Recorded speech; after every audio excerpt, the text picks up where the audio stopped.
Hello again, it's Brennan Wissinger. Today I'm going to talk about financial related action on climate. So we're going to talk about stuff that needs to be done financially, and yeah. So, first things first, let's talk about something that gets a lot of talk in climate circles: carbon pricing. Now, carbon pricing is a system, is a concept. Well, we get tax everything. You know, we tax we we tax income, we tax sales, a bunch of different things, we tax a lot of different stuff. But the thing is, we don't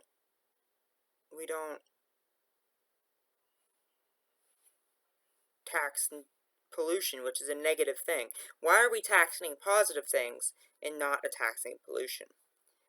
The idea behind carbon pricing is if you tax it more, people think, oh, it goes up in price and people are not buy it more, because not everyone's going to continually think about climate. Unfortunately, you can't think of climate every waking second, so when you see the price go up, they're not as likely to buy it. This is a very important, this is going to be and it's going to incentivize people to decarbonize, it's going to incentivize a lot of different types of activities that are less carbon intensive. Carbon pricing. A lot of countries already have carbon pricing plans, or a lot of countries do. So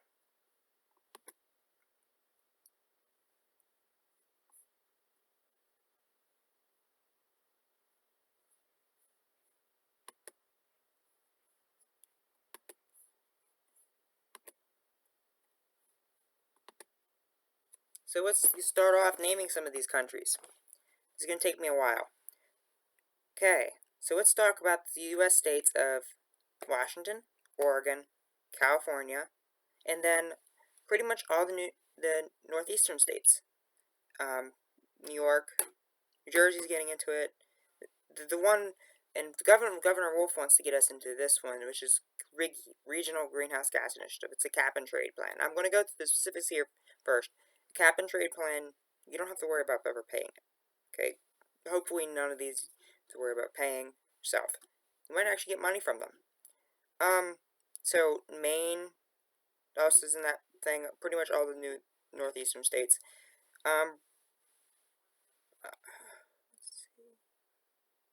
Canada does. Alberta does. Ontario, Quebec. That's what it was.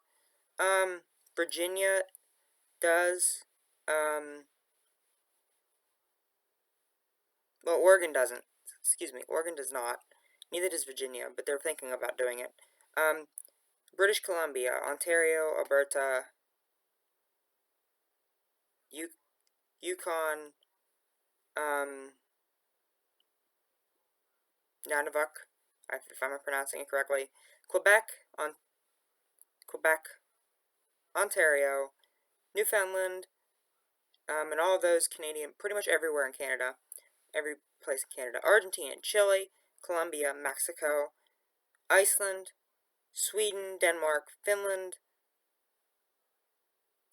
Norway, Ukraine, many areas in China, Australia, New Zealand, South Africa, Japan, South Korea, France, England, Spain, Portugal, Germany, Netherlands,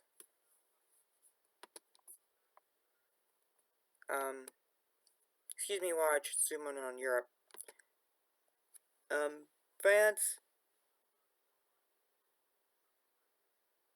Slovenia, Poland, Estonia, Latvia,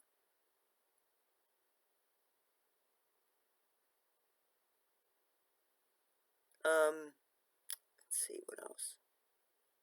Kazakhstan,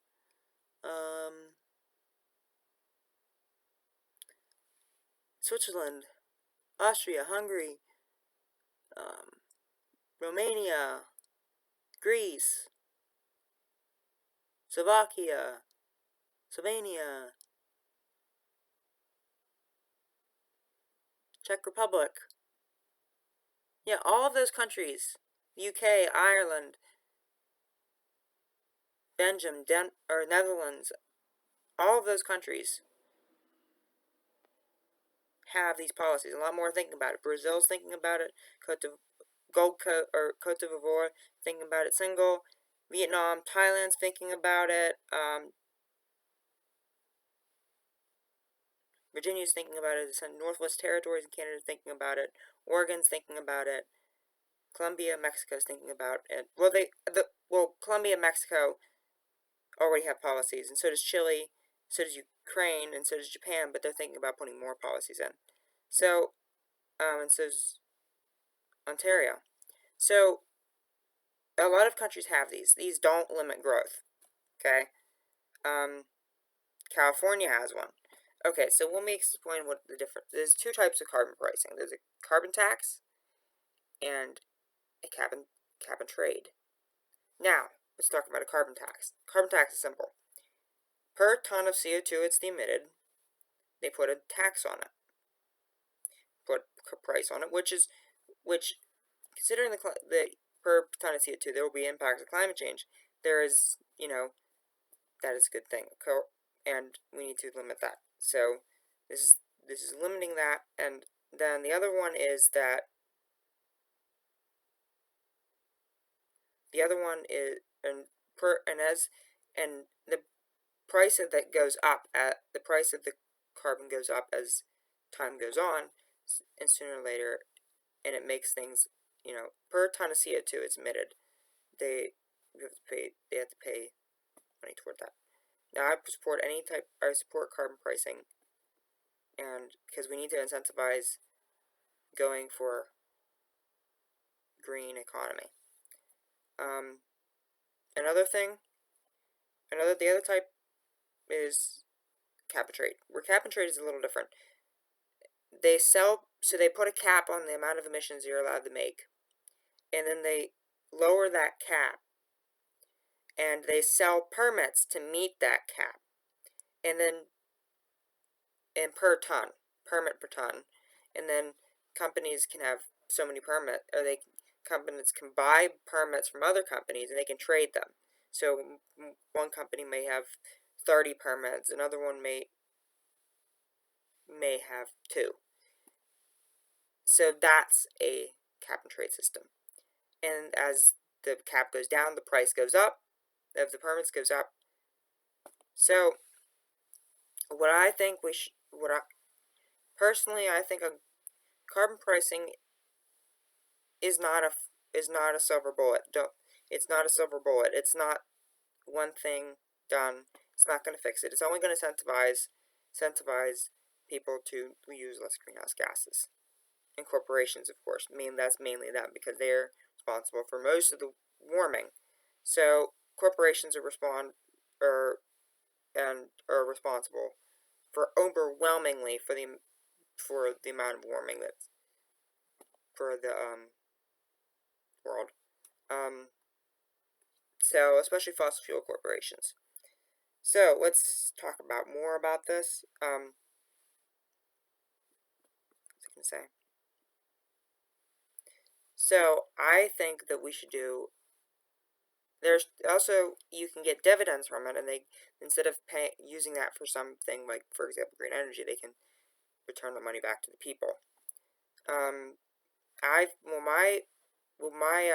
What I'm pushing for is a cap and dividend system that resembles sort of like a carbon pricing system. It also has, it resembles a carbon pricing system, and it has, it's most half of it, or 51% is being returned to the people, and then the other part of it goes to a national climate and infrastructure bank, and part of it goes to a highway infrastructure fund, and then the 2% or 1% goes to administration. So I'm going to get that up and explain specifics on my idea for this.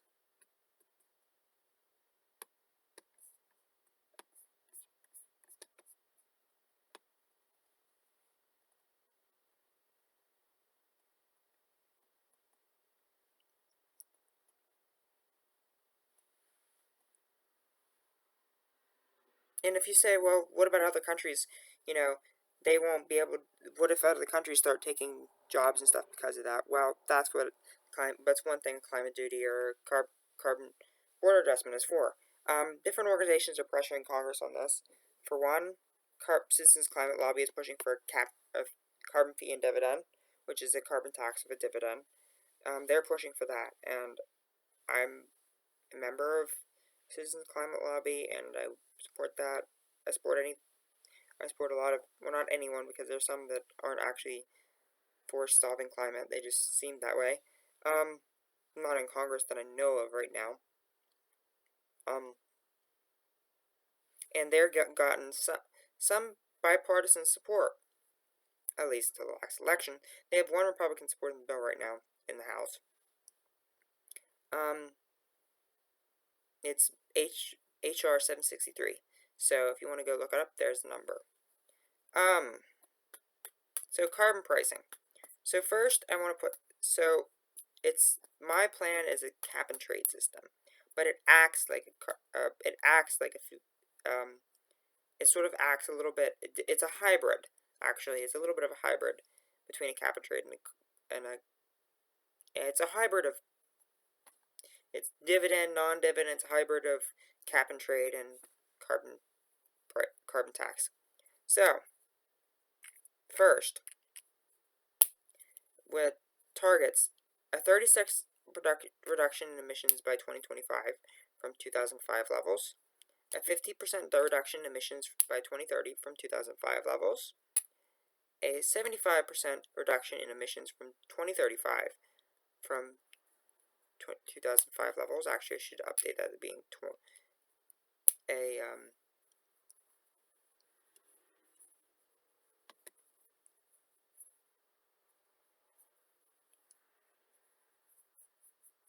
80% reduction emissions by 2030,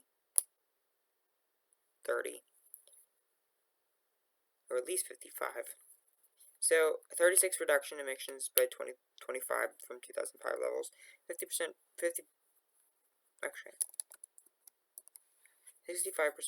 reduction in emissions from 2030 from 2005 levels, a 75% reduction in emissions by 2035 from 2005 levels, and net zero emissions by 2040.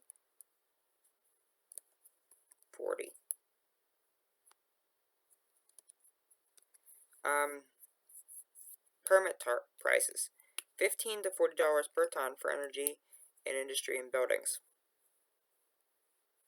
$35 to $45 per ton. This is starting. They increase. $35 to $45 per ton for transportation. This way they have a floor and a cap. That way they $35 to $45 per ton for transportation, and adjusted for inflation, and will increase by the average of the following rates: the previous year's rate plus $10, unless we miss our targets, in which case $15, an increase of 5% unless we miss our targets, in which case it decreases by additional 4% upon the 5% it reduces by. Permit market. Companies will be allowed to trade permits at prices not less than the price they were sold for among themselves. They cannot make permits themselves. Cap and I don't know why you would ever trade emission or permit at a price that was less than what you paid for, but okay. A cap and emissions reduction goals and mandates, matching the renewable energy mandate. It's a renewable energy mandate.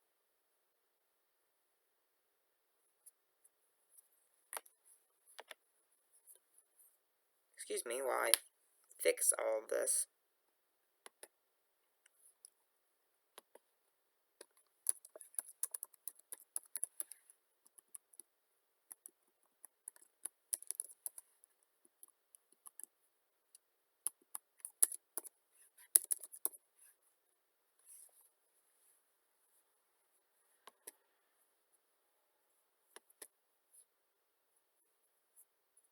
Actually, let's go with 80%.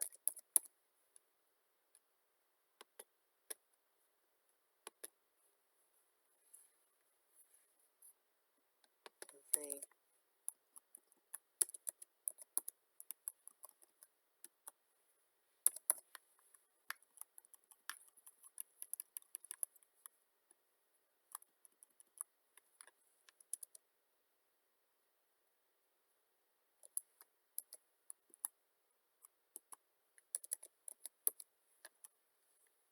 change the 2035 to actually 80% instead.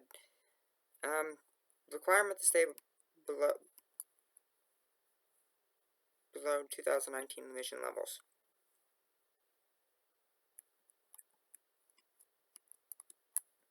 Administration enforced by emission levels cap system. Wait a minute. There's a requirement to match. The cap will match the targets, and there will be a requirement to stay below 2019 emissions levels for all of them. Administration enforced by emission levels,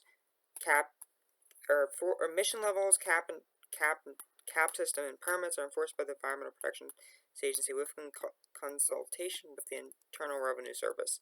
Dividends are given out by the Social Security Administration. So what is covered? Emissions in industry, transportation, energy, residential, and commercial emissions. Emissions from burning coal, fossil oil or its derivatives, and natural gas. Emissions from certain industrial processes, fluorinated gas emissions, non-agricultural methane emissions. This is sort of combining all of the climate the bills in Congress that I've seen that have been bipartisan. This is why this bill seems so weird. With trying to make it, the targets, of course, are not.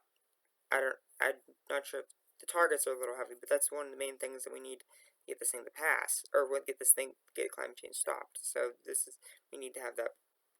We need to politically be there, even if I'm not going to compromise too much on that, even though I am here, which I shouldn't be. A charge at the source, not at the consumer. Emissions should be covered in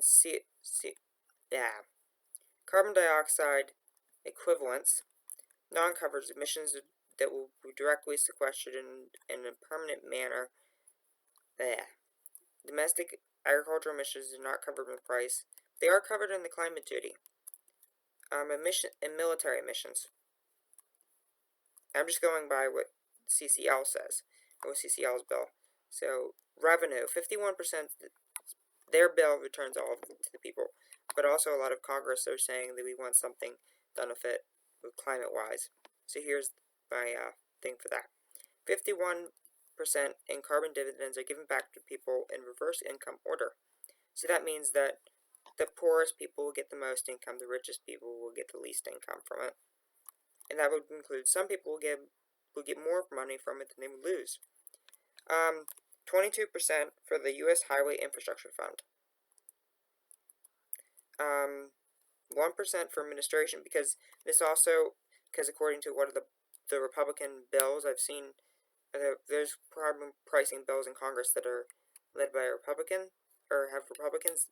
Both of them are eliminating the gas tax, and I'm like, I don't really want to do that. But then I did the math, and I found the math worked out that the carbon pricing would, at this permit rate, would replace the gas tax and exceed it. So I said, okay. 1% administration and 25.9% goes to the National Infrastructure and Climate Bank, which is something else I'm going to talk about here. Amending of regulations. So, yeah. Eliminating gas tax emissions unless targets are not met, in which case it restores them. Stop the use of Clean Air Act to regulate power plants, unless targets are not met, in which cases it restores them. Frequent and chronic coastal flooding mitigation and adaptation infrastructure projects. And I really don't like putting those amending of regulations on there, but offset for energy, transportation, and buildings. Okay, so there's an offset system here, which I guess I can talk about. For an offset system for helping like farmers and that sort of thing, giving them money for their environmental services. So basically, it gives money to farmers. It gives, depending on the thing, first emissions are allocated from industry, blue water shipping, industry, and those are the main areas they're first allocated from. And they'll be priced, or those would be first allocated from. And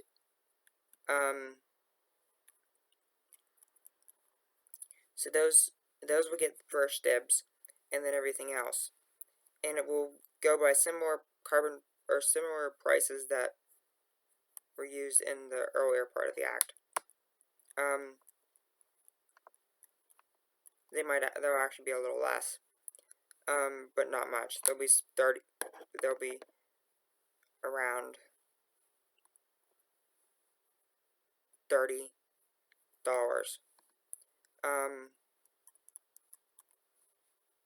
$25, and per ton.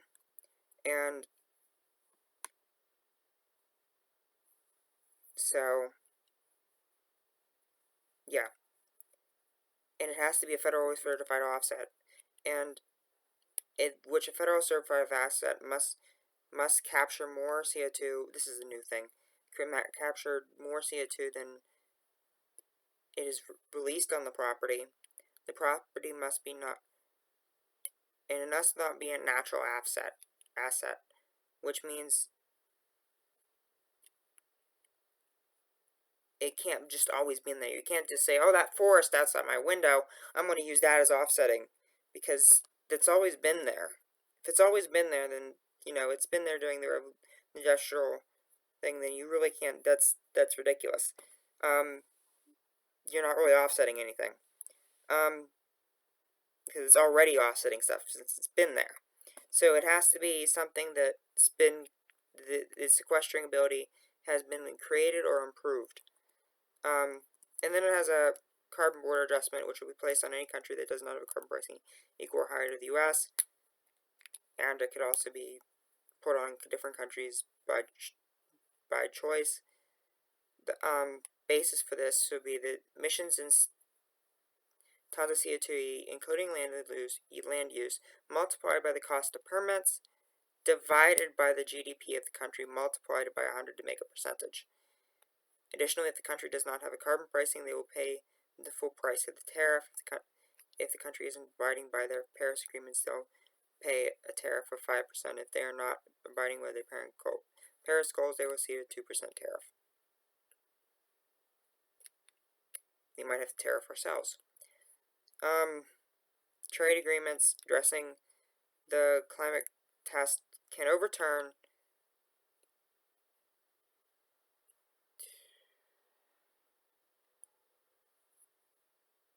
never mind.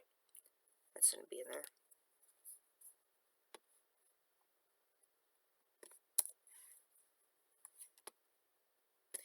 It will be enforced by the U.S. U.S. Customs Border Protection, the U.S. Department of Treasury, and the EPA. And then it will have the same allocation of revenues will be the same as the permit fees. Well, actually, I saw something earlier today in Yang Climate Plan that makes me want to do something different, where it basically took all the money they got from the carbon border adjustment and then rerouted it so it all go to supporting exports. And I think that's a good idea. Anyways, we're getting way off topic, taking way too long. So, we're taking way too long. And then another thing we need is a climate and infrastructure bank. The U.S. does not have an infrastructure bank, which I'm completely surprised about. An infrastructure bank is a bank that gives out loans and grants and that sort of thing for infrastructure projects. And I do not know why the U.S. does not have an infrastructure bank. Pretty much every developing or developed nation in the developing, every large country in the world has a development bank, and I don't know why the U.S. does not. But this one will be primarily oriented on doing stuff for climate, a climate bank. And there are some states and places around, or banks around the world that are climate banks that do mainly, if not only, climate infrastructure and that sort of thing, provide funding for that. So, it's basically going to be able to give grants, loans, and that sort of thing. It's based off Ed Malarkey's bill, And it's basically, my plan is to use all the use that funds from the carbon dividend, or some of the funds from the carbon dividend for this. And then that will create trillions in funding to do stuff. Trillions from the capitalization of the bank. It will have a board, so its job will be, its mandate will be to decarbonize the economy and to keep our economy, or keep our infrastructure viable. It will have regional district banks, and it will be able to give out grants, loans, loan guarantees, equity investments, payments of subsidies on bonds and bonds. So it will get funding mainly from the carbon pricing, investments, repatriated foreign earnings, fees, in the issuing of bonds, and yeah.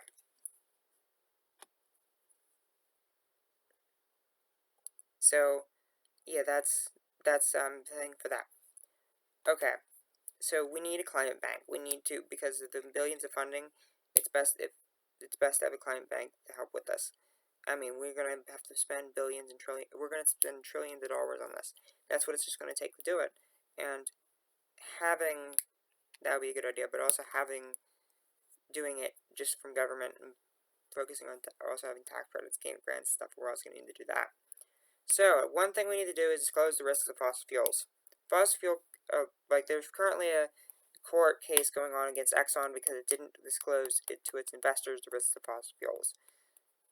Two things about fossil fuels. Fossil fuels can cause an economic bubbles. They can cause depressions, or climate change can cause economic depressions from, losing your fishing industry, losing your tourism, losing beachfront property, losing, stuff from sea level rise, losing all that stuff. Big economic bubbles. You get people unemployed. The fourth national climate assessment said we could lose more than 10% of our GDP, which would be a larger drop than the Great Depression. It would be semi-permanent. So that's one thing. And also, fossil fuels itself is just dying, and if it's bringing humanity to a point where it cannot exist, or civilization cannot exist, then it's going to, that's the bubble itself. That is a bubble. So we need to disclose to them saying, hey, the risks aren't this good. Fossil fuels the things are already dropping. Thanks to our movement, they're already dropping. So, and the Saudi Arabia or Russia oil war. So I'm hoping that this can be, when we need to disclose the risk, we need to stop investors and just provide help for our economy to make sure it doesn't fall apart. So another one is to a Federal Reserve adjusting the economy to prepare for climate change, using its studies and doing more research and using its powers to do so. All corporations and organizations must complete climate action and adaptation plans. All corporations and organizations must create plans that tell them how they're going to adapt to climate change and how they're going to act on it. That's another thing that should be done. Increasing federal oversight over corporations' climate pollution and risk. Also, the federal government and all corporations and organizations divesting from fossil fuels. We need to deinvest. If we deinvest, we're causing more. We're pushing, stocks down. We're pushing, and they're not able to have as much power. They're not able to, do as much. We need to do that. And we need to push education. We need to push everybody not to do that, or everybody to not be invested in fossil fuels. Where was I?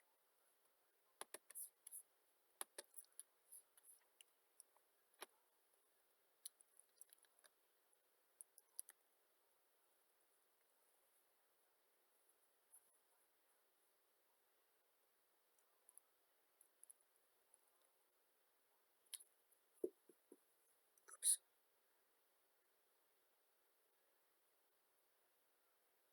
Um.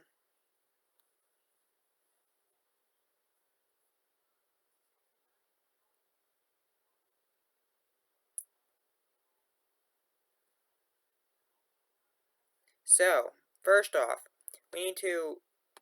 So, another thing we can do is appoint official to the Securities Exchange Commission, including commissioners and directors of corporate finance and enforcement, who will prioritize enforcement action and corporate disclosure of climate risks. Yeah. So, we need to have the SEC rules that promote disclosure of climate risks and disclose corporations' greenhouse gas emissions targets, fossil fuel holdings, deforestation-related investments, and that sort of thing. And strengthening rules, SEC rules governing climate change, and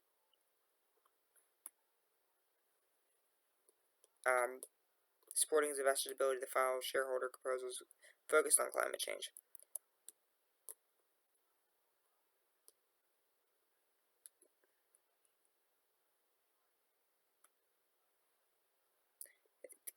Encouraging rules that require U.S. banks to report annually how much fossil fuel debt is created, as well as assets, respect to oil, coal mining, extraction, transmission, refining, distribution, and fossil electricity generation investment.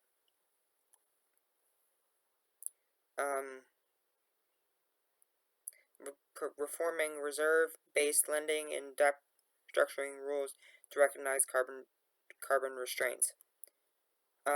Some more things. So, directing climate change efforts towards the office assistance to credit rating agencies to educate them about the physical financial risk that climate change presents to investment companies. Urging the SEC to more closely monitor the climate risks held by publicly traded insurance companies. Also, like another thing with the flood insurance program, getting it so it reacts. So it's not telling people, oh, you can build your building right back there where the water is now, where it's going to flood again in stop building in the floodplains. We need to add some adaptation to our insurance, and that sort of thing.